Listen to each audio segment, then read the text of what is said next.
사랑하는 성도님들 평안하신지요? 오늘도 말씀을 통해 우리의 갈 길을 인도하시는 하나님을 만나는 은혜가 있기를 축복합니다. 오늘 우리가 함께 읽고 묵상할 말씀은 역대상 17장부터 21장까지입니다. 먼저 이 5장의 내용을 간략히 정리하고 통독하며 받은 은혜를 함께 나누도록 하겠습니다. 역대상 17장은 다윗이 하나님의 성전을 건축하려는 마음을 품는 장면으로 시작됩니다. 다윗은 하나님의 언약궤가 장막에 있는 것이 마음에 걸려 성전을 짓고자 했습니다.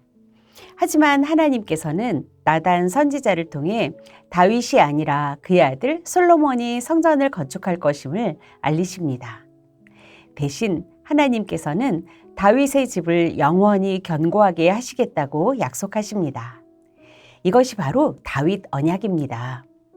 하나님께서는 다윗의 후손 가운데서 영원한 왕이 나올 것이라고 말씀하셨고, 결국 이 언약은 예수 그리스도 안에서 완성됩니다.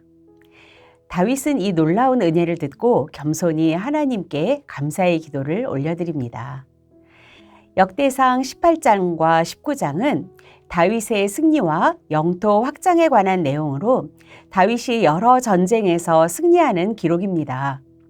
하나님께서는 다윗과 함께 하시며 그가 싸우는 모든 전쟁에서 승리를 거두게 하십니다.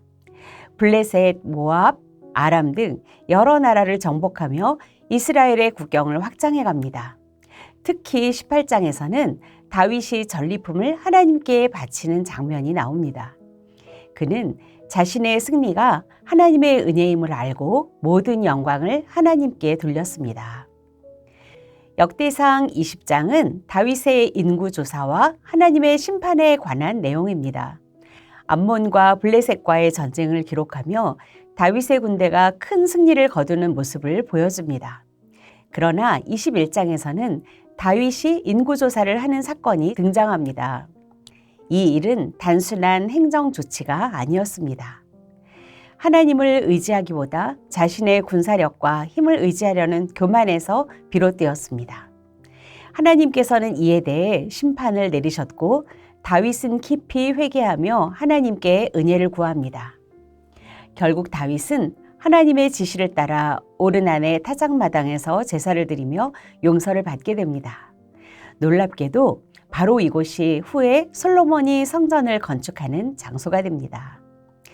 이 5장을 묵상하며 하나님께서 우리에게 주시는 몇 가지 교훈을 나누고자 합니다.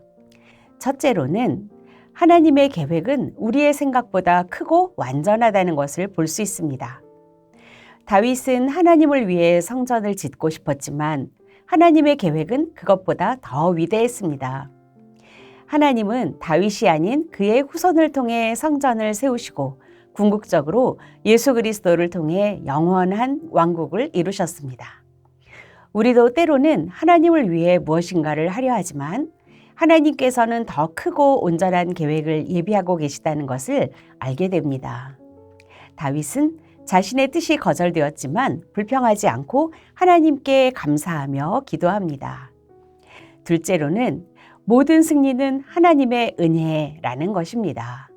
다윗이 여러 나라와 전쟁에서 승리할 수 있었던 것은 그의 능력 때문이 아니었죠. 하나님이 함께 하심 때문이었습니다.